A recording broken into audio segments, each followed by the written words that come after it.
Bismillahirrahmanirrahim. Assalamualaikum warahmatullahi wabarakatuh. Dan salam sejahtera. Alhamdulillahirabbil alamin, wassalatu wassalamu ala asyrafil anbiya'i wal mursalin wa ala alihi wa sahbihi ajma'in. Subhanaka la ilma lana illa ma 'allamtana innaka antal alimul hakim. Wa la hawla wa la quwwata illa billahil aliyyil azim. Rabbi shrah li sadri wa yassir li amri wahlul 'uqdatam min lisani yafqahu qawli.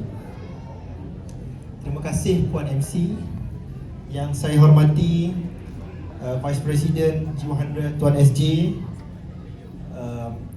Presiden Fajri Associate New Diamond Tuan Azam, barisan leaders, barisan speakers, barisan komiti. Saya ucapkan terima kasih banyak-banyak kepada komiti yang menyediakan kita environment yang selesa. Saya pinjam tangan tuan-puan, bagi tepukan kepada semua komiti yang pakai lanyard ni. Okay.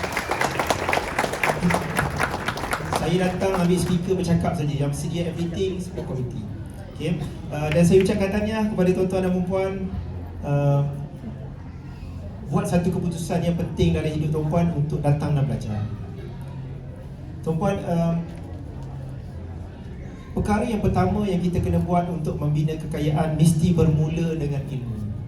Setiap permulaan yang betul mesti bermula dengan ilmu. Ada duit yang banyak tapi tak ada ilmu, duit akan habis. Tetapi kalau ada ilmu, duit akan datang. Kalau ada ilmu dan ada duit, duit yang ada pun akan berkembang, insya-Allah. Okey. Tuan-puan, saya bermula dengan public goal ni 16 tahun yang lalu. Waktu tu ketika saya nak mula simpan emas tu, saya datang ke seminar guru saya dan guru kebanyakan kita semua, Tuan Syukur Hashim di branch public goal Sanwi, datang untuk belajar tentang emas. Okey. Tetapi tuan-puan, dia bukan tentang emas. Emas hanyalah satu daripada banyak alat kewangan. Emas bukan segala-galanya tuan-puan. Emas bukan segala-galanya. Emas hanyalah satu daripada banyak alat kewangan. Poin yang penting ialah apa saja alat kewangan yang kita gunakan, ending dia ialah kita nak kaya. Betul tak? Tak kisahlah alat apa pun, janji kita kaya. Jadi sebab tu bila saya buat seminar, saya punya tim buat seminar sampaikan ilmu, kita menggunakan title Kaya dengan Emas. Kita nak tuan-puan bukan sekadar simpan emas, tapi ending dia ialah kaya. Sebagaimana saya, sebagaimana kami semua bermula dengan simpanan emas, bermula dengan 1 gram pertama, akhir sekali kaya, akhir sekali capai financial freedom, tak kerja pun ada duit, akhir sekali jumlah harta jadi 1 juta, akhir sekali jumlah simpanan emas jadi juta, akhir sekali duit simpanan tunai pun kita ada juta. Itu ending dia tuan-puan. Sebab tu kalau tuan-puan follow saya tak bercakap tentang profit. Kalau saya bercakap tentang profit, saya akan cakap, tuan-puan, harga emas dah naik. Berbanding setahun yang lalu dah lebih 50%, betul tak? Tapi saya tak cakap sekarang ni masanya untuk jual dan ambil profit. Sebab kalau tuan-puan apa saja pelaburan, untung, jual, ambil profit, duit tu belanja habis, sebenarnya kita sedang berlari di tempat yang sama, tak kaya-kaya. Sebab tu penyimpan emas berilmu, dia tak akan jual emas walaupun harga emas dah mencanak naik, kecuali dalam 3 keadaan. Penjual emas tak akan jual emas dia. Yang berilmu, penyimpan emas yang berilmu tak akan jual emas dia kecuali dalam 3 keadaan, walaupun harga emas dah naik banyak. Bayangkan tuan-puan, 16 tahun yang lalu saya beli emas 1 gram tak sampai 150. Hari ni dah cecah 700 segram. Dah berapa kali ganda tu? 4 4-5 dah nak masuk 5 kali ganda lah, berbanding 16 tahun yang lalu.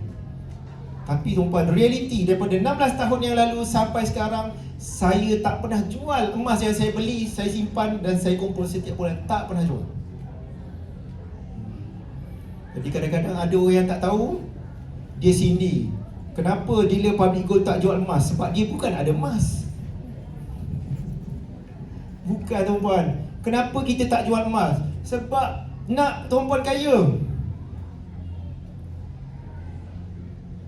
Betul tak? Tuan-puan, dealer public gold ni, public gold bayar insentif 1%, paling banyak 2%. Kalau kami jual emas, kami boleh dapat lebih banyak daripada tu. Kan, tuan-puan tengok harga public gold kan, dia ada buy, sell, PG buy, PG sell. Kan ada perbezaan tu, berapa persen? Berapa persen paling tinggi? 9%, paling kecil 6%. Kalau kami jual emas, kami boleh dapat untung 6-9%. Tapi kenapa kami tak jual? Di bawah bimbingan saya, kami semua tak jual emas. Tuan-puan yang jual emas public gold, tuan-puan beli direct dengan public gold. Fokus kami ialah bagi tuan-puan ilmu. Kalau kami jual emas, kami tak boleh fokus bagi tuan-puan ilmu, sebab kami akan fokus pada margin. Lagi pandai penyimpan emas, lagi kita tak boleh buat untung. Sebab customer tu cerdik. Customer tu akan cerdik, nanti dia akan compare harga sana, compare harga sini. Kita duduk offer harga. Tak, kita tak. Belilah dengan public gold, tuan-puan. Kalau tuan-puan rasa ada tempat lebih baik, pergi beli dekat luar pun okey. Siapa percaya simpan emas untuk kaya dengan emas bersama kami, join kami. Tugas kami dealer public gold, di bawah bimbingan saya, kami tak jual emas. Kami fokus bagi ilmu. Tak apalah public gold bayar insentif 1%, 2% kami terima. Sebab endingnya kaya. Sebab 15 tahun yang lalu, saya seperti dengan tuan-puan. Saya kalau datang event macam ni, saya datang ni naik motosikal. Motosikal kapcai sini. Tak kaya tuan-puan. Sebab apa? Bila bawa kereta, parking bawah ni mahal tau. Betul tak? Sehari RM30. Banyak benda boleh buat tu. Parking saja belum kira tol tau, RM30. Jadi saya datang nak ilmu, saya akan bawa motosikal. Sebab mahal. Saya macam, kalau tuan-puan level saya, maksudnya lagi 15 tahun tuan-puan akan lebih kaya berbanding saya lah. Lagi 15 tahun. Kalau siapa bermula hari ni. Okay? Jadi saya bermula macam tu. Dan saya pun nak siapa bermula macam saya 15 tahun yang lalu. Saya tahu dia datang dengan 1001 harapan. Dia nak ubah hidup, dia nak jadi lebih kaya. Jadi fokus kami bagi tuan-puan sebanyak mungkin ilmu. Mudah-mudahan dengan ilmu boleh mengubah kehidupan tuan-puan dan ahli keluarga tuan-puan. Okey, insya-Allah. Okey, tajuk hari ini ialah kaya dengan emas. Kita akan discuss 3 topik: kaya, emas dan public gold. Okay. Kenapa saya sebut penyimpan emas berilmu tak jual kecuali dalam 3 keadaan? Tak sebut lagi 3 keadaan tadi. Sebenarnya kalau tuan-puan baca buku yang saya tulis dah ada dah semua. 3 keadaan saja. 1, kita ada peluang untuk tukarkan aset yang lebih baik. Okey. Tuan-puan, kekurangan emas tidak ada income. Kalau tuan-puan nak passive income, emas tak ada passive income. Kalau nak passive income, jual emas, pergi beli property di bawah market value. Beli tanah yang mendatangkan hasil. Beli, tuan-puan mungkin membangunkan bisnes, beli bisnes, jadikan modal pusingan bisnes. Emas sebagai modal untuk tuan-puan memiliki harta yang banyak tadi.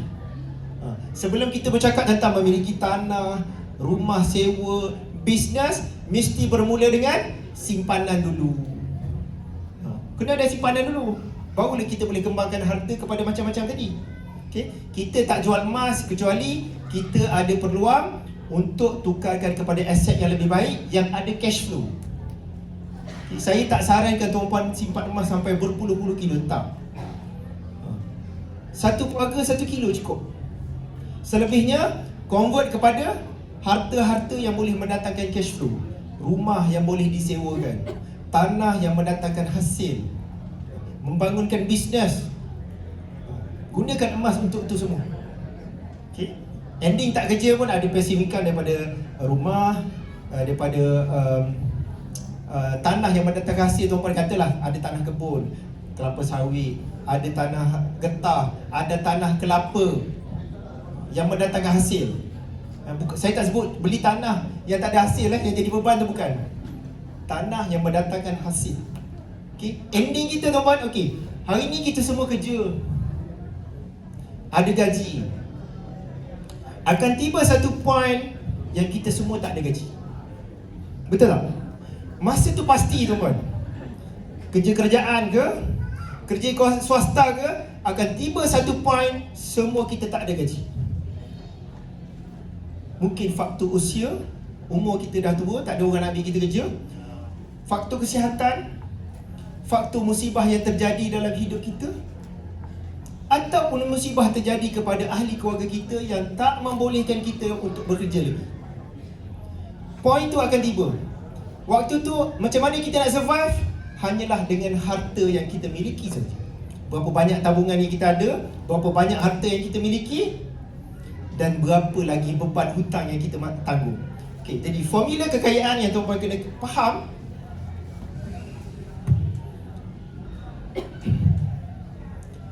kaya,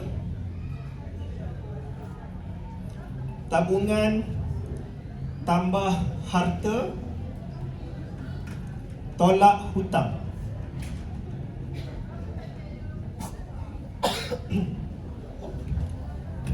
Tuan-tuan kena clear ni. Nak tahu makin kaya, tabungan, tambah harta, tolak hutang. Jadi saya ajar penyimpan emas di bawah saya macam mana nak menggunakan emas supaya dengan emas jumlah tabungan sentiasa bertambah setiap bulan, jumlah harta sentiasa bertambah setiap tahun, hutang makin lama makin berkurangan sampai bebas daripada hutang.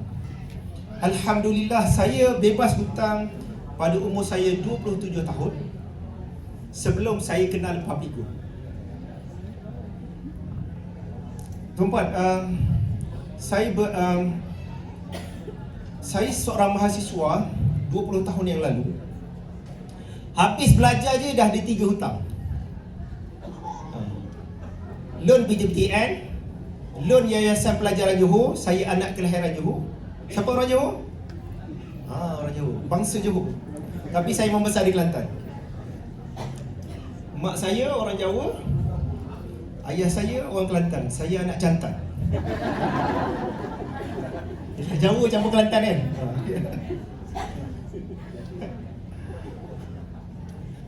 Okey? Kat mana tadi? Dah gelak lupa dah. Hutang saya PTPTN, Yayasan Pelajaran Johor, dan PTPTN isteri saya. Jadi PTPTN isteri saya pun saya ambil tanggungjawab settle. Walaupun mas kahwin dia sekian, tapi dia ada add-on. PTPTN sekali saya bayar. Macam tu. Tapi kita deal lah. Tanggungjawab dia ialah jaga rumah, jaga anak-anak. Sebab waktu kita awal kahwin, kita dah plan dah. Nak anak minimum 7. Anak ramai bukan unplanned. Biasa ramai sebab unplanned kan. Kami ramai sebab plan. Minimum 7. Jadi tanggungjawab dia ialah melahirkan 7 minimum, dan membesarkan. Alhamdulillah dapat 8. Alhamdulillah. Isteri 1 Pada. Okay. Jadi habis belajar, dapat gaji pertama, dah ada hutang 3. Lepas tu beli lagi kereta, loan lagi. Lepas tu apa lagi? Waktu tu saya buat loan, macam personal loan lah daripada company untuk beli komputer, untuk buat kerja. Okay. Jadi tuan-puan, kesilapan kita, kenapa susah nak kaya, kita bermula dengan hutang. Dah lah kita habis belajar, dah ada hutang.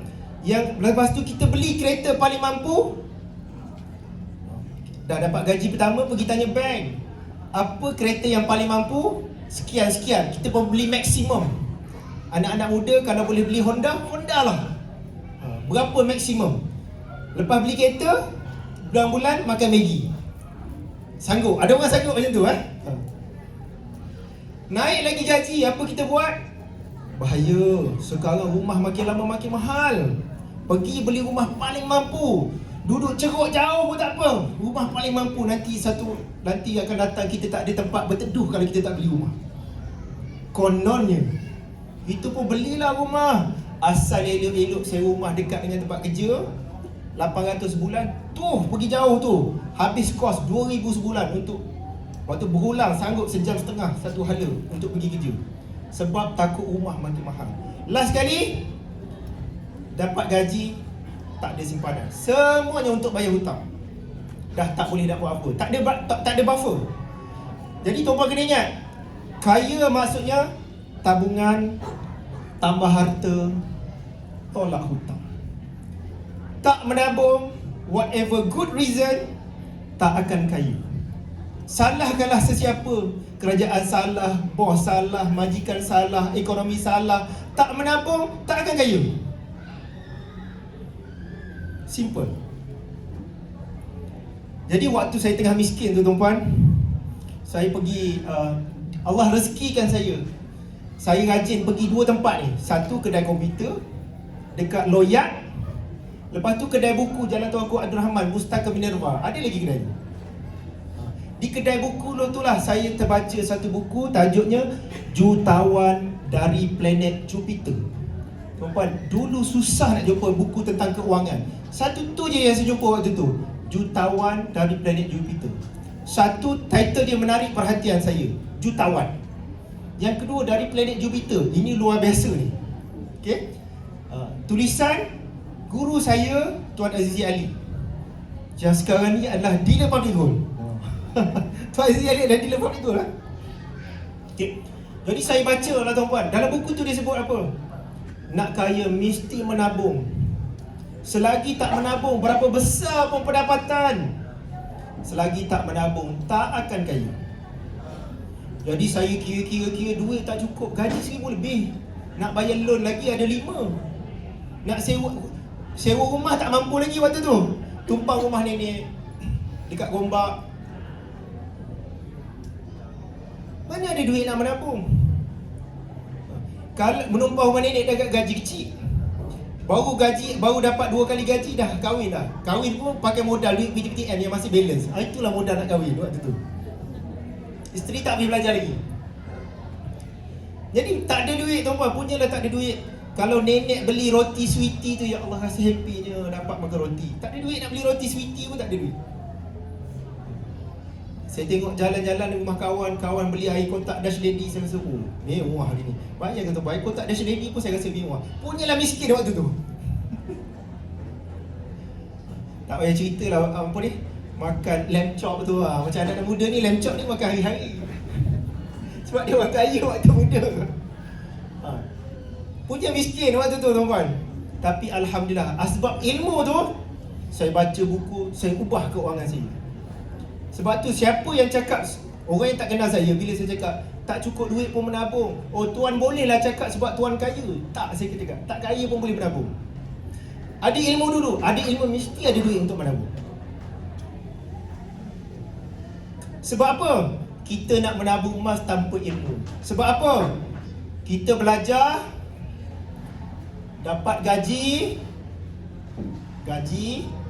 tolak belanja, selebihnya saving. Betul tak? Inilah. So kita diajar supaya ada duit lebih kena menyimpan. Tuan-puan, ada duit lebih sampai kesudah tak akan ada duit lebih. Sebab apa? Tuan-puan, keinginan kita akan sentiasa, pendapatan meningkat, keinginan kita akan sentiasa meningkat. Keinginan kita akan sentiasa lebih besar daripada gaji kita. Jadi kalau tu duit lebih, memang tak akan ada duit lebih. Habis tu macam mana? Tuan Aziz Ali ajar, dapat duit, dia kata potong dulu, dapat gaji, saving dulu, selebih baru belanja. Oh, ini yang guru-guru keuangan di dunia ajar. Dapat gaji, tutup mata dulu, potong, masuk dalam tabungan, selebihnya baru belanja. Betul tak formula ni? Formula ni proven tuan-tuan. Siapa saya nak tanya, dia rasa susah nak ada tabungan, tapi dia kerja pakai gaji, angkat tangan. Dia rasa susah sangat nak menabung. Tak apa, angkat tangan, saya nak bagi formula yang saya boleh buktikan tuan-tuan sebenarnya boleh menabung. Angkat tangan. Oh, semua ni okey kan? Ke dah lama simpan emas? Okey. Saya bagi tahu tuan-tuan, semua kita, okey, prinsip menabung berkesan dua. Yang pertama, mesti paksa. Dapat gaji, paksa. Yang kerja swasta, paksa tak menabung. Kerajaan paksa, ada KSP, betul tak? Cakap tak boleh menabung, KSP ada kan? Ada. Dengan KSP tu boleh keluarkan, boleh beli rumah, boleh pergi haji. Nasib baik government paksa kita. Kalau tak paksa, saya ingat semua orang pun tak ada duit nak beli rumah. Maksudnya apa? Oh, kita boleh menabung sebab kena paksa. Okay? Tak boleh tunggu duit lebih kan? Government paksa kita menabung. Berapa persen kita potong? Tak adalah hidup kita sampai merempat kan? Kita fikir kalau aku menabung nanti duit tak cukup, hidup merempat. Tak adalah tuan-tuan. Tak menabung, menabung memang duit tak cukup. Tak menabung pun tak cukup juga. Jadi nak cukup, lebih baik kita menabung dan tak cukup. Sebab apa? Bila menabung, yelah, katalah tuan-tuan menabung 500 sebulan. Menabung 500, lepas tu korek balik 500. Tak sama dengan tak menabung. Menabung 500, korek balik 500, korek dengan penuh rasa bersalah. Betul tak? Alamak, aku menabung korek balik. Tak apa, bulan ni korek 500, bulan depan menabung 500, korek 400, ada lagi 100. Lama kelamaan kita cari jalan, macam mana supaya aku tak korek? Lama-lama menabung, last kali menabung 500, korek 100. Lama-lama jumpalah emas, simpan dalam bentuk emas, dah langsung kita tak korek tabungan. Tak sama ya tuan-tuan. Sebab tu menabung kena paksa. Yang kedua, okay, dah menabung, simpan 500 bulan, 10 bulan berapa? 5,000. Bulan ke-10 ada tak 5,000 dalam akaun? Majoriti tak ada. Sebab apa? Lepas kita menabung, kita check berapa balance sekarang? Berapa balance sekarang? Lagi banyak kita check, lagi duit tu cepat habis. Betul tak? Formula yang kedua ialah lupa. Dia tak boleh ingat-ingat. Ini guru kewangan ajar tau. Saya baca buku tau. Saya cakap ni berdasarkan baca buku dan saya buat sendiri. Oh, dia kena lupa. Habis apa saya buat? Dapat gaji. Okey, lepas saya baca buku Jutawan dari Planet Jupiter, isi borang potongan tabung haji. Dulu tak ada akaun emas emas gap, auto debit semua tak ada. Isi borang potongan gaji, hantar ke HR. Akak, saya nak potong gaji saya. Supaya sebelum duit masuk akaun, masuk dulu ke akaun tabung haji saya. Berapa? RM20. RM20 tuan-tuan. Tabungan saya bertambah RM20. Dah tak ada duit? Tak apalah, tapi saya mulakan langkah pertama menabung RM20. Mula dulu. RM20 hanyalah permulaan. Dan setiap kali dapat kenaikan gaji, saya akan isi borang yang baru. Akak, saya nak tambah tabungan. Contohlah, katalah dapat kenaikan gaji 100 lah. Dulu kadang-kadang dapat 50, kadang dapat 100 lebih. Katalah dapat kenaikan gaji 100. Saya kira-kira kenaikan kos sara hidup saya mungkin RM40 lah. Jadi saya tambah potongan daripada 220 sebulan, tambah lagi 40, jadi RM60 sebulan. Letak akaun tabung haji. Akaun tabung haji tak boleh link ya tuan-tuan. Saya tak link. Saya tak link dengan online banking semua, tak ada. Jadi saya kena bawa buku manual, pergi kaunter tabung haji, check, oh baru tahu berapa balance. Jadi bila nak kena ambil buku pergi kaunter tabung haji, kita malas tuan-tuan. Sedar-sedar lepas beberapa tahun berarti, oh tabungan bertambah. Tabungan bertambah. Paksa dan lupa. Bila saya kenal emas, baru saya okey, tahun itu saya bebas hutang tahun 2007. 2010 baru saya kenal emas. Bila saya kenal emas, saya menabung emas. Sebenarnya emas adalah alat yang bagus untuk melupakan simpanan. Beli emas, hilang dah nombor. Yang kita nampak cuma kepingan-kepingan emas. Lepas tu emas tu cantik, tengok addicted tau. Ush, cantik, nak lagi, nak jual, sayang. Fikir banyak kali nak kalau nak jual. Saya tak jumpa lagi penyimpan emas di bawah saya. Cik Zul, saya jual emas sebab saya nak tukar sport rim baru. Tak ada lagi. Saya tak jumpa lagi sebab nak raya nak tukar langsir baru. Tak ada lagi. Artinya saya jual emas sebab dana kecemasan saya semua dah habis.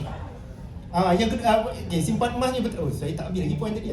Satu, tukar harta yang lebih baik. Yang kedua, sebagai dana kecemasan kita dah habis lah. Emergency fund habis. Macam musibah terjadi dalam hidup saya. Dulu saya terpenjara selama 2 tahun. Akaun semua kena freeze. Yang tinggal hanyalah emas. Waktu itulah isteri saya jual sikit untuk survive selama 2 tahun. Boleh check AK saya, bagi sedekah RM2, penjara 2 tahun. Okay, saya tak nak cerita. Saya nak cerita fungsi waktu bila isteri saya jual. Saya tak pernah jual. Saya bebas, saya beli balik. Okay. Yang ketiga ialah bila capai target simpan emas untuk pergi haji. Siapa tak ada dana haji lagi, saya nasihatkan, simpan emas 50 gram seorang untuk pergi haji dengan muasasah tabung haji. Kalau tuan-puan nak pergi melancong tengok dunia, pada saya adakan 50 gram dulu seorang. Suami 50 gram, isteri 50 gram. Supaya kalau kita mati suatu hari nanti, ya Allah, aku dah ada dah duit ni nak pergi haji, tapi giliran aku belum sampai. At least kita boleh jawab. Jangan pergi berata dah belanja duit ke seluruh dunia, tak ada simpanan untuk pergi haji. Yang mana kaya, saya pesan seorang target ada 200 gram. Kalau ada 200 gram, insyaAllah bila-bila masa tuan-tuan boleh buat rayuan, pergi haji cepat sikit. Okay, tapi dengan syarat kena daftar haji cepat-cepat. Siapa yang belum daftar haji, kena daftar dulu. Ada duit dalam akaun tabung haji, bukan bermakna dah daftar haji. Buka tu kena check bila tahun tuan-tuan daftar. Okay, tapi bagi siapa ada 200 gram, kalau dah daftar haji dah 5 tahun, bila-bila masa boleh pergi bayar dengan package. Sebab tabung haji dia ada kota untuk pergi dengan package. Dan package pun ada banyak jenis. Dia ada package yang murah itu pun dalam RM60,000 juga. Dia ada yang mahal sampai RM100,000 lebih. Yang RM100,000 lebih tu tak banyak orang ambil. Tapi kota tu ada, dia ada kota. Sebab hotel semua dah booking, arrangement dah ada. Jemaah je yang belum ada. Sebab tu orang bayar mahal boleh pergi cepat. Okay? Bukan kita ambil hak orang yang muasasah tu, sebab kota tu memang ada. Kalau tak dipenuhi, memang rugi. Hotel-hotel semua rugi nanti. Okay? Jadi, yang ketiga, kita jual emas sebab dah capai target simpanan. Untuk haji, untuk pendidikan anak-anak, contoh. Untuk tutup hutang. Simpan emas untuk tutup hutang. Sekarang ni tuan-puan, harga all time high. Siapa yang target nak simpan tutup hutang, saya rasa ramai orang achieve target sekarang ni, dia jual emas, pergi tutup hutang. Okay. So, ini tentang tabungan. Siapa yang ada masalah menabung, belajar macam mana menabung emas, boleh menjadikan tuan-puan kaya. Tuan-puan, nak beli emas yang terbaik ni dia ada 5 kriteria, tapi saya tak sempat sentuh dalam ni, masa kita pendek. Tapi simple saja tuan-puan. Tuan-puan nak kaya dengan emas, bukan tentang tuan-puan compare harga sini, compare harga mana murah, pergi counting sana. Itu tak kaya, itu tak akan menjadikan kita kaya. Tuan-puan, yang akan menjadikan kita kaya, 3 perkara ni, tuan-puan kena take note. 3 perkara. 1, ilmu. Tuan-puan datang belajar. Tuan-puan buat perkara yang pertama tadi, ilmu, datang belajar. Yang kedua, circle. Dengan siapa kita berkawan rapat. Penting tuan-puan. Tuan-puan jangan ambil mudah. Kita ingat, kita adalah produk persekitaran kita. Kita adalah produk persekitaran kita. Nak tahu, nak predik siapa kita 5 ke 10 tahun akan datang, cuba lihat dengan siapa 5 kawan paling rapat dengan kita. 5. Cari 5 yang paling rapat, itulah masa depan. Siapa sebut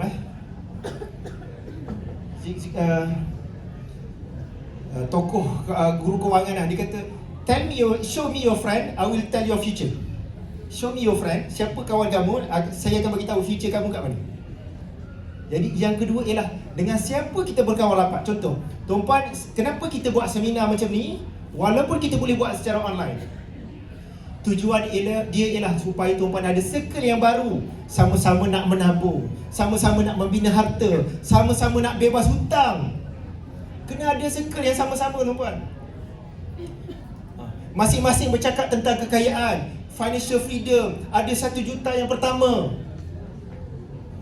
Lama-lama, tuan-puan, kita pun mula-mula satu benda yang baru, menarik. Lama-lama tuan-puan belajar, tuan-puan jadi semua satu kepala. Semua akan fikir tentang tabungan, tambah harta, tutup hutang. Tapi kalau tak join circle ni, sekarang ni kan kaki tangan awam dapat kenaikan gaji kan. Siapa kawan rapat kaki tangan awam? Bank rakyat kan. Kita sekarang ni buat seminar macam mana nak tutup hutang. Nanti bank masuk, macam mana nak buat hutang. Semua kawan-kawan kamu dah buat loan lah. Kau dah buat loan. Jom kita semua buat loan. Lepas buat loan, tak pernah duit dapat duit banyak, dapat 50,000. Okey. Dapat duit loan tu rasa macam bonus tau. Pergi belanja sana, pergi belanja sini, lepas tu tinggal 10,000. Carilah orang macam saya. Tuan Zul, macam mana saya nak kembangkan balik 10,000 jadi 50,000? Biasa kan? Ada yang buat loan, buat personal loan. Lepas buat personal loan, ditanya saya, Tuan Zul, saya buat personal loan, saya dapat sekian-sekian. Apa patut saya buat dengan duit ni? Saya cakap, bayar. Simple saja, bayar. Tuan-puan, kena ingat, hutang maksudnya membelanjakan pendapatan masa depan. Duit tak dapat lagi, kita dah belanja habis dah.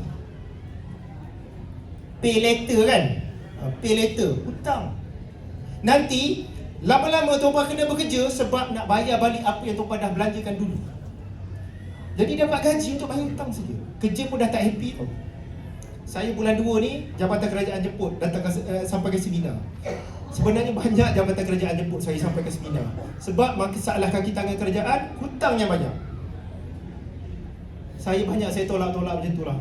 Sebab saya boleh ajar, tapi saya nak depan yang nak datang ni orang yang nak belajar. Kalau jabatan dia buat, dia datang bukan nak belajar. Bos aku suruh datang. Tapi saya nak kita buat kat sini, yang datang, tuan-puan datang dengan kos sendiri, tak ada siapa sponsor. Inilah akan kaya, bebas hutang, ada harta, jadi milioner. Ini semua. Sebab tu saya tak terima jemputan. Saya rasa sebab saya tahu nilai nak dapatkan ilmu bukan senang. Kalau dulu saya rasa saya berpeluang macam tuan-puan ni, saya tak perlu ambil masa yang lama untuk jadi kaya. Sebab apa? Dulu saya datang seminar belajar, kebanyakan ni semua nak buat duit atas kita. Kita dah lah tak ada duit. Kan? Belum apa-apa dah bayar mahal. Ini tak ada siapa bayar. Public Gold yang sponsor, G100 5G yang sponsor untuk tuan-tuan datang belajar ni. Tak ada siapa kena bayar yuran, tak ada. Speaker saya pun tak dibayar, yang sharing lepas ni pun semua tak dibayar. Sebab apa? Saya dah lalui dah proses. Kita nak kaya susah. Pergi kelas okey, pada saya pergi kelas okey, tapi biarlah kelas yang proven. Ni kelas tak proven, orang nak buat duit atas kita yang memang dah tak ada duit. Jadi prinsip saya tak buat duit dengan menyampaikan ilmu. Tuan-puan datang belajar, dengan ilmu tu menjadikan tuan-puan lebih kaya, beli emas, dapatlah kami insentif 1%. Tuan-puan kena kaya dulu baru kami kaya. Okay? Kami kena ajar tuan-puan kaya dulu. Saya rasa kekayaan macam tu lebih mulia daripada saya buat duit daripada orang yang tak ada duit. Okay. Terima kasih Tan Kipon. Okey. Jadi formula kaya ialah tabungan tambah harta tolak hutang. Maksudnya setiap bulan, setiap tahun, pastikan jumlah tabungan sentiasa bertambah. Harta sentiasa bertambah setiap tahun. Hutang makin lama makin berkurangan. Kaki tangan awam yang dapat kenaikan gaji, cuba cek balik. Dengan kenaikan gaji, bertambah tak tabungan? Kalau tabungan tak bertambah, yang bertambah hanyalah hutang, ketahuilah kenaikan gaji itu tak menambah apa-apa kecuali menambahkan kemiskinan saja. Tuan-puan, saya melihat majoriti lah. dengan trend kewangan masyarakat Malaysia, majoriti akan bersara miskin. Saya baca benda ni 20 tahun lalu tau, dalam buku Tuan Azizi Ali, tajuk dia Pesara Jutawan. Waktu tu pencen 52 ke 53, saya lupa umur pencen kerajaan. Waktu tu Tuan Azizi Ali dah sebut dalam buku dia, dia kata, saya cadangkan umur pencen dinaikkan hingga ke 60. Tuan Azizi Ali tulis 20 tahun yang lalu.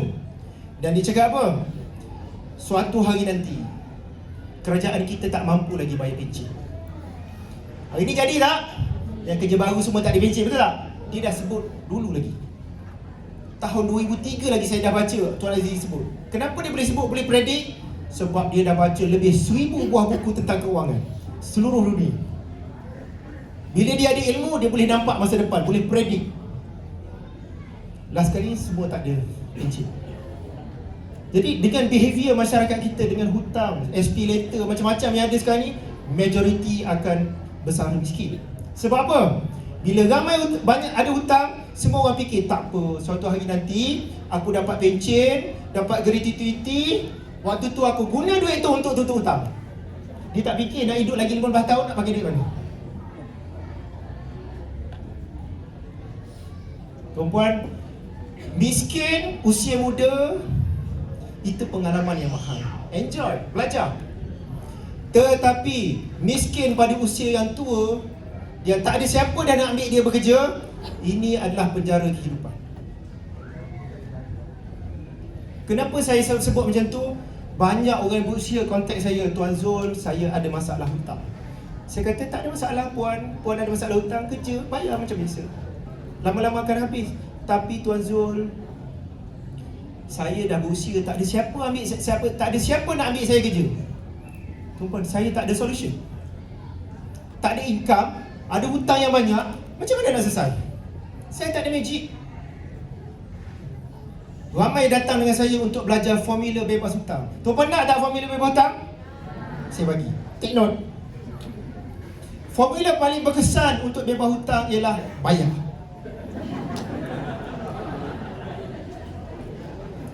Tuan-puan, saya dah belajar macam-macam teknik. Last sekali memang kena bayar je. Waktu saya bebas hutang dulu, saya tak tahu apa teknik. Ada duit bayar, ada duit bayar, ada duit bayar. Itu saja. Formula-formula yang dia ajar tu cuma nak bayar yang mana dulu. Hutang besar dulu ke, yang kecil dulu? Interest besar dulu ke, interest kecil dulu? Hutang yang membuatkan kita makin miskin ke, atau hutang ni okey? Itu saja dia beza. Semua kaedah bebas hutang, pertama kena bayar. Yang kedua, take note, kena bayar dengan duit kita sendiri. Bukan bersilat sana, bersilat sini, tak bayar-bayar, hutang habis. Tak ada. Semua kena bayar dengan duit kita sendiri. Maksudnya, jual harta kita atau kita jual makan gaji, bayar. Itu saja. Jadi setiap kali tuan-puan nak buat hutang, ingat balik. Hutang ni menjadikan aku lebih kaya ataupun membuatkan aku semakin miskin. Okay. Kalau siapa yang setiap bulan tabungan tak bertambah, setiap tahun harta tak bertambah, yang bertambah hanyalah hutang. Katalah gaji 5,000, berbelanja 5,100, boleh tak? Boleh. Sekarang ni pay letter ada kan? Betul tak? Boleh. Gaji 5,000, belanja 5,100, boleh. Kad kredit ada, pergi swipe je. Maksudnya kita berbelanja lebih daripada apa yang kita dapat. Maksudnya apa? Sedang bergerak. Maksudnya kalau berbelanja 510, maksudnya setiap bulan bertambah miskin sebanyak RM100. Setiap tahun bertambah miskin sebanyak RM1,200. Dia sedang bergerak ke arah kemiskinan. Okey? Jadi tabungan termasuklah dalam duit akaun bank, termasuklah dalam ASB, tabung haji, yang dah pencen KWSP boleh keluar kan? KWSP, emas, mungkin fixed deposit. Tabungan ni adalah duit yang kalau nak pakai boleh duit itu cepat.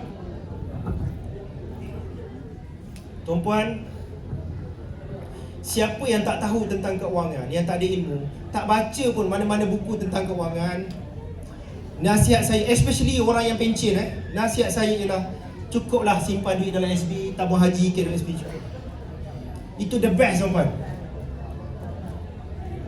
The best untuk orang kebanyakan yang tak ada ilmu. Janganlah pergi melabur tempat-tempat lain, tuan-tuan. Dan saya bagi tip lagi. Mana-mana pelaburan yang menjanjikan 2 atau 3 kali ganda keuntungan melebihi ASB, tabung haji dan KWSP, semuanya adalah scam. Kecuali dibuktikan sebaliknya oleh pakar keuangan. Pakar keuangan macam Tuan Azizi Ali, pakar keuangan, Tuan Alwi Adam, Faizul Rizwan. Ini pakar-pakar keuangan ni yang konsisten educate masyarakat tentang keuangan. Semuanya scam. Tuan-tuan tengoklah apa pelaburan. Ini semua dalam 5% tau. Yang offer 10%, 15% setahun. Setahun bukan sebulan. Yang sebulan tu terus. Memang out terus. Setahun ni tuan-tuan, katakanlah ada investment yang boleh bagi 10% sebulan. Sebulan, setahun 120% tau. Kalau ada betul ada pelaburan macam tu, tuan-tuan, kita dah selesai dah masalah ekonomi rakyat. Saya akan push ahli-ahli parlimen supaya government bagi loan kepada semua rakyat. Seorang 100,000, pergi labur tempat tu. Cukup setahun semua rakyat dah boleh bayar semua. Tiap-tiap tahun semua rakyat akan dapat 120,000 setahun. Tak payah kerja. Selesai dah ekonomi rakyat.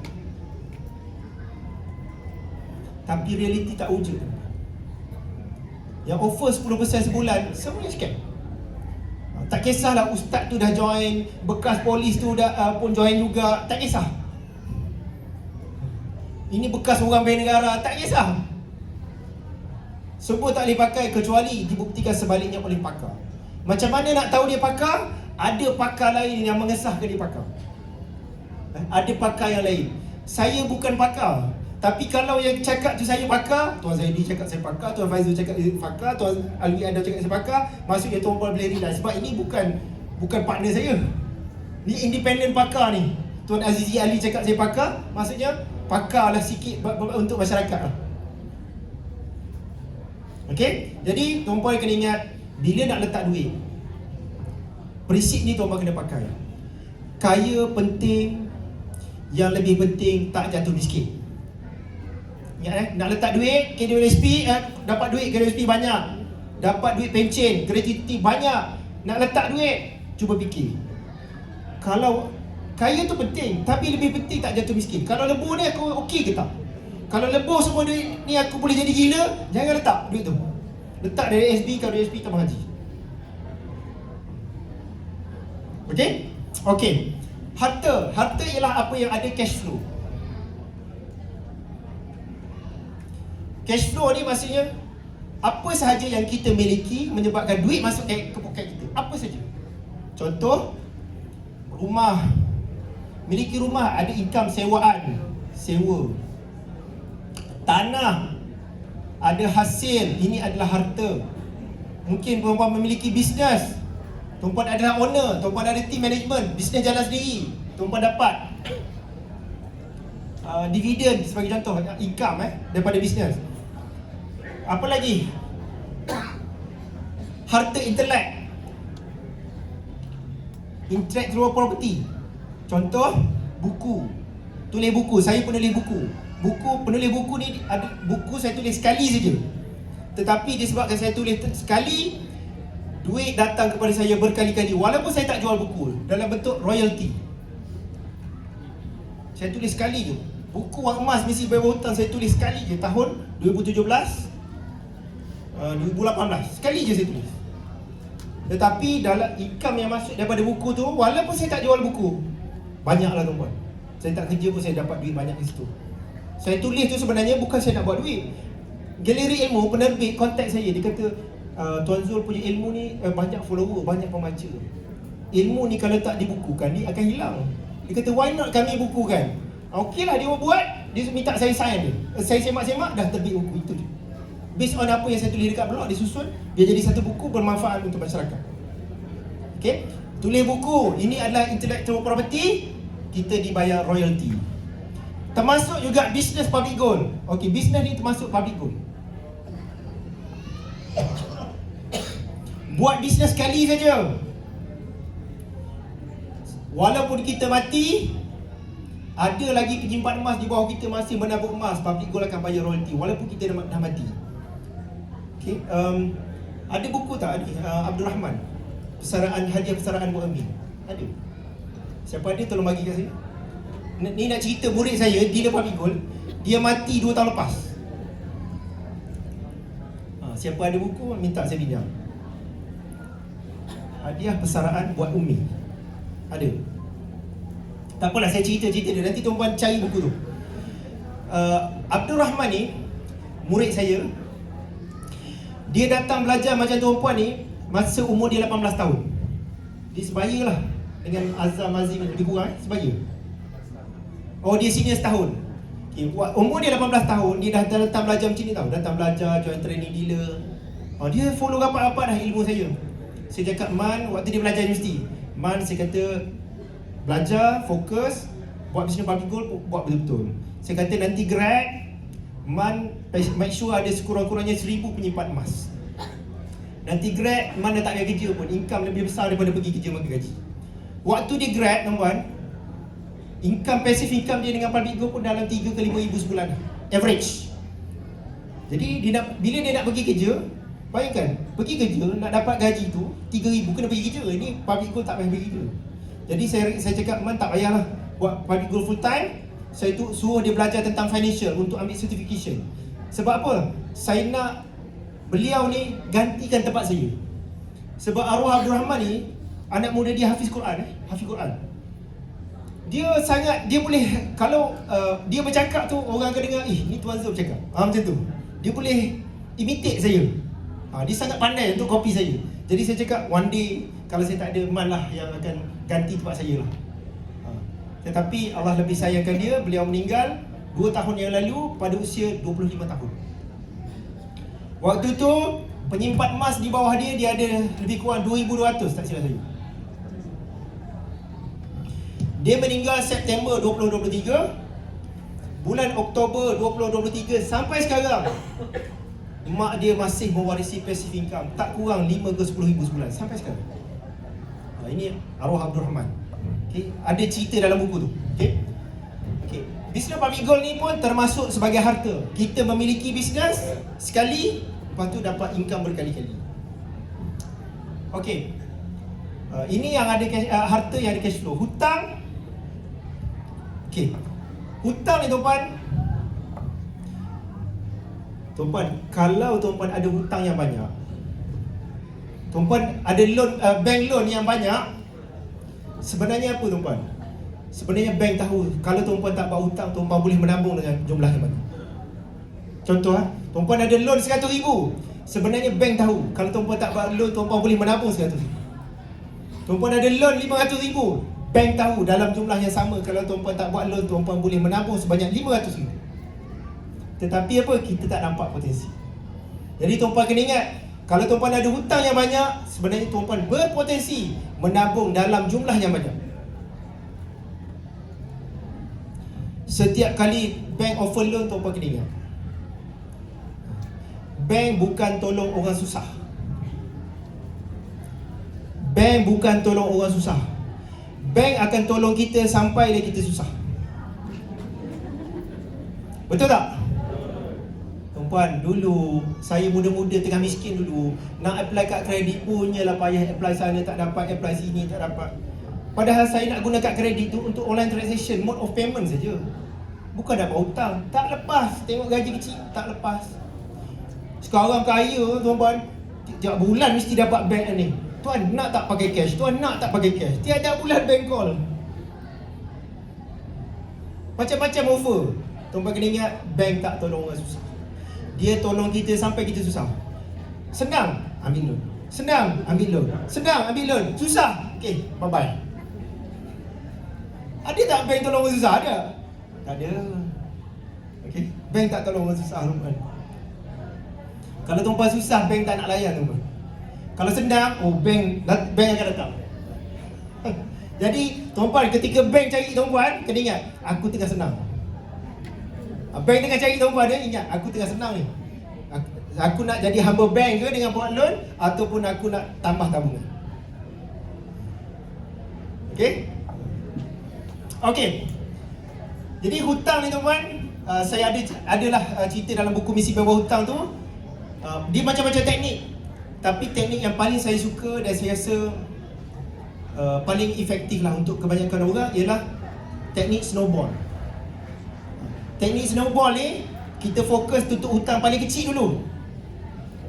Snowball ni dia mula-mula kecil. Snowball ni macam ni. Snowball ni salji dia kecil. Tapi bila dia bergolek-golek sampai sini dah jadi besar. Tu teknik snowball. Maksudnya kita tackle hutang paling kecil dulu. Tutup hutang tu, kita tambah untuk next hutang. Fokus duit saving tu untuk next hutang. Tak apa, baca dalam buku tu saya tak sempat explain, masa kita pendek. Okay, jadi kalau tuan-puan ada hutang, jangan bimbang. Okay, macam mana nak selesaikan masalah hutang? Tuan-puan, masalah kewangan, saya dah educate masyarakat tentang kewangan dah lebih 17 tahun. Saya mula educate masyarakat tentang kewangan di blog muhamadzulkifli.com bermula tahun 2008. Tahun 2007 saya bebas daripada hutang. Saya mula educate masyarakat. Saya tak kaya lagi tuan-puan, tapi saya nak educate masyarakat macam mana kita nak hidup senang tanpa hutang. Sejak tahun 2007 lagi, 2008 lagi saya menulis. Okey? Dan berdasarkan feedback yang saya dapat tuan-puan, ada dua saja masalah kewangan. Dua saja. Tackle dua masalah ni, selesai. Yang pertama, kerja bertahun-tahun tapi tak ada simpanan. Masalah pertama ialah simpanan. Kerja bertahun-tahun tapi tak ada simpanan, tak ada tabungan. Bila tak ada tabungan, dia pergi masalah yang kedua. Ada hutang yang banyak. Bila dah tak ada saving, nak buat apa-apa, semua loan. Nak beli barang IKEA, IKEA situ, RM1,000 pun loan. Saya terkejut, nak beli barang IKEA RM1,000 pun loan. Saya terkejut. Beli barang IKEA RM1,000 buat loan 24 bulan ke 36 bulan? Kan ada kad kredit kan? Tuan-puan, hati-hati hutang yang kecil ni tuan-puan. Tuan-puan rasa kecil tapi kumpul lama-lama banyak. Saya tanya Tuan Zaidi Ismail, dia banyak bantu follower saya ada masalah hutang, saya suruh pergi dekat dia. Saya tanya Tuan Zaidi, saya kata, apa masalah hutang yang paling besar? Dia kata masalah yang besar ialah hutang yang kecil-kecil tapi dikumpul akhir sekali banyak. Sikit je, IKEA sikit, pay letter sikit, ini sikit, Kowe sikit, macam-macam lah, semua sikit, last sekali banyak. Okay, jadi dia lah tolong restructure balik kewangan. Ini lagi feedback. Bila Tuan Zaidi tolong restructure kewangan, dia akan cakap, ini buat macam ni, buat macam ni, macam ni. Ikut formula dia settle. Tapi ada satu feedback menarik daripada Tuan Zaidi. Tuan Zaidi Ismail ni pakar kewangan, antara guru yang saya follow. Okay. Dia sebut apa? Kebanyakan dia kata lepas 5 tahun masalah tu datang balik. Okay. Jadi nak kaya ni tuan-puan, ilmu tadi saya putus-putus. Satu ialah ilmu, yang kedua circle. Ada 3. Perkara yang ketiga tuan-puan kena betul. Betulkan habit. Betulkan habit. Tabiat kita tentang keuangan. Habit ni benda yang kita biasakan. Contoh saya cerita. Siapa yang overweight? Gemuk. Gemuk bukan sebab makan kenduri semalam tau. Makan kenduri semalam, balik naik 10 kilo. Tak ada tuan-tuan. Dia tak jadi macam tu. Masalah kewangan sama. Dia bukan sebab kita belanja semalam tau. Habit kita dah bertahun-tahun, akhir sekali terjebak dengan masalah kewangan. Kewangan dah tercekik sampai macam ni. Nak selesaikan masalah, okey, bila dah gemuk, nak selesai masalah pergi cari pil kurus, betul tak? Tak selesai tuan-puan. Kita nak cari shortcut, telan terus kurus. Habit makan sama, sekali makan 2 pinggan 3 pinggan. Hari-hari minum air manis, Exercise langsung tak buat. Lepas tu makan pil kurus dengan harapan besok kurus. Lepas tu kembali gemuk balik. Ni satu lagi. Bila dah kurus, nak kurus tu dia paksa tau. Paksa 6 bulan kurus. Lepas tu 2 tahun kembali gemuk. Lebih gemuk daripada dulu. Sebab apa? Habit dia masih tak berubah. Habit masih tak berubah tuan-tuan. Cuba perhatikan tabiat yang kecil-kecil. Tuan-tuan nampak ni, ubah dulu yang tu, yang kecil. Dia akan bagi impact yang besar. Datang seminar macam ni, sebulan sekali datang, belajar. Datang belajar sekali tuan-tuan, dia tak akan mengubah hidup tuan-tuan. Datang sekali boleh dapat spark semangat. Nak ubah hidup, datang belajar berkali-kali. Ada seminar datang, dengar cerita kawan-kawan, testimoni orang lain. Datang banyak kali, ini boleh mengubah hidup. Okay. Menabung sesekali. Ada duit, bonus, menabung. Lepas tu tak menabung, tak kaya tuan-tuan. Dapat duit 2 yang untung, menabung. Lepas tu tak menabung, tak kaya. Yang menabung apa? Yang kaya apa? Yang menabung RM20, yang menabung RM100, yang menabung RM500. Konsisten, ini akan kaya. Habit tu. Betulkan habit. Habit tu. Last sekali, habit bila kita dah betul, kita dalam tak sedar kita bergerak ke arah kekayaan. Tuan-tuan ingat, satu ilmu, yang kedua circle, yang ketiga betulkan habit tentang keuangan. Perhatikan habit. Okay? Contoh ini habit. Bila dulu saya kerja makan gaji dan saya buat bisnes. Buat bisnes dapat untung. Ya, ini habit yang guru saya ajar, Chef Dr. Rusli Abdullah, jutawan senyap. Pergi berniaga dapat untung, dia kata duit tu jangan singgah mana-mana, pergi belanja. Balik dulu, masukkan dalam tabungan. Portion tabungan baru ambil, baru nak keluar nak pergi membeli belah dekat mana. Habit. Dia cakap dapat duit berniaga, jangan pergi belanja dengan duit tu. Pergi balik dulu, masukkan dalam tabungan, lepas tu baru belanja. Habit ni kena betul. Dapat gaji, menabung dulu, selebihnya baru belanja. Sebab tu, nak menabung berkesan ni tuan-tuan, ialah kena buat potongan gaji, standing instruction, auto debit. Kalau yang menabung, contoh menabung emas, bulan ni menabung emas, bulan depan susah lah sebab bulan puasa nak raya, lepas tu tak menabung, tak kaya. Tuan-tuan, saya apa keadaan pun menabung. Okay, sampai sekarang okay. Habit kena betulkan. Okay. Ingat 3 perkara. So perhatikan apa behavior kewangan tuan-tuan yang kena diperbetulkan. Dalam buku saya tu saya tulis. Misi Bebas Hutang saya tulis banyak behavior yang ni macam mana nak betulkan kewangan.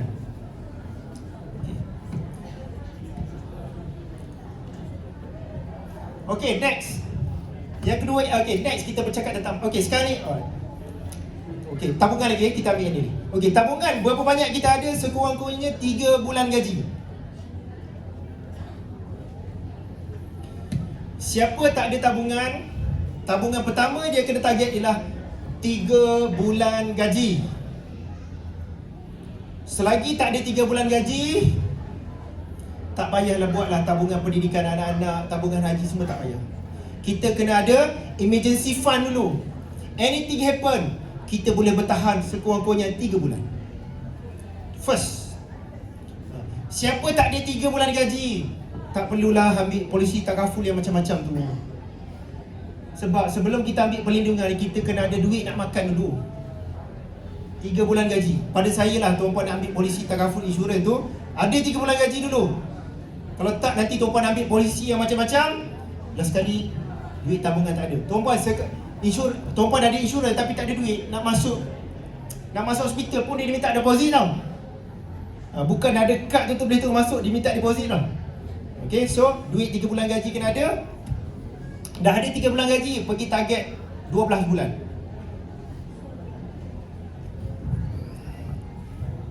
Selagi tak ada 12 bulan gaji, 6 ke 12 bulan gaji, jangan sibuk untuk melabur. Kalau melabur dalam keadaan tuan-tuan belum ada 6 ke 12 bulan gaji, risiko besar duit tu akan lebur. Jangan melabur. Ada duit menabung, ada duit menabung, ada duit menabung.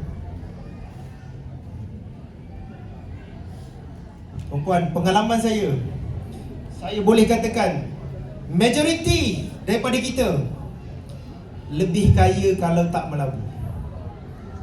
Cuba ingat-ingat balik, fikir balik. Ui, duit tu kalau aku tak labur beli emas kan dah kaya. Ui, kalau aku tak masuk skim tu kan dah kaya. Saya banyak feedback, saya boleh buat kesimpulan majoriti daripada kita lebih kaya kalau tak melabur. Ada duit saving, ada duit saving. Sebab tu emas, saya tak cakap emas sebagai investment. Pada saya emas adalah saving. Saya tak kisah ada orang nak argue pendapat saya, adalah influencer lah, expert, kononnya expert lah, financial advisor. Emas bukan saving, emas adalah pelaburan. Saya tak kisah saving ke pelaburan, yang penting kaya, betul tak?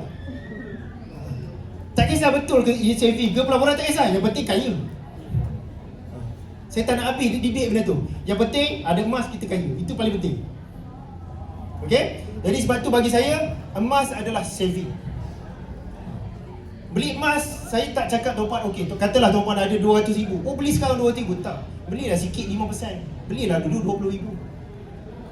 Lepas tu beberapa bulan akan datang, beli lagi. Sikit-sikit menabung. Kalau jatuh taklah galat. Wah, aku beli 20,000. Katalah tuan-puan beli 20,000 sekarang, all time high. Tiba-tiba harga emas jatuh banyak. Berapa banyak? Tuan-puan, dalam sejarah 30 tahun harga emas tak pernah jatuh bawah 30%. Lebih 20% dalam 30 tahun, sekali je pernah jatuh bawah lebih 20%. Sekali je dalam 30 tahun tau. Ringgit pernah jatuh tak 50%? 50% setahun? Pernah kan? Ringgit pernah jatuh 50% setahun. Kalau tuan-puan takut nak beli emas, tuan-puan lebih takut simpan duit dalam account bank. Ringgit jatuh, ada ASP tabung haji, kira ASP dapat 10% pun, kalau ringgit dah jatuh 50%, kekayaan kita dah hilang 40%. Jadi sebab tu bila saya tahu tentang emas, orang cakap lah all time high, jangan beli sekarang. Saya beli je, beli. Dalam semua keadaan kita beli. Tapi waktu harga emas jatuh banyak, sok diturun, beli banyak. Tuan-puan, harga emas ni dia akan naik. Dia ada turun tau, naik turun. Tapi trend dia menaik. Waktu shock turun tu saya akan tambah lagi banyak. Saya begitu. Dalam keadaan biasa menabung, biasa beli. Shock banyak saya akan balik lebih. Sebab apa? Once pengalaman saya bila dah shock jatuh banyak, dia susah nak pergi turun ke bawah lagi. Sebab emas ni bila dia jatuh, dia adalah emas. Ingat tak? Emas ni kalau jatuh, kita boleh beli barang mahal pada harga murah. Bukan macam ringgit jatuh tau. Ringgit, duit ni kalau jatuh dia kertas tau. Dia tak ada sebab jatuh je sesuatu duit, orang sibuk nak beli duit tu, tak ada.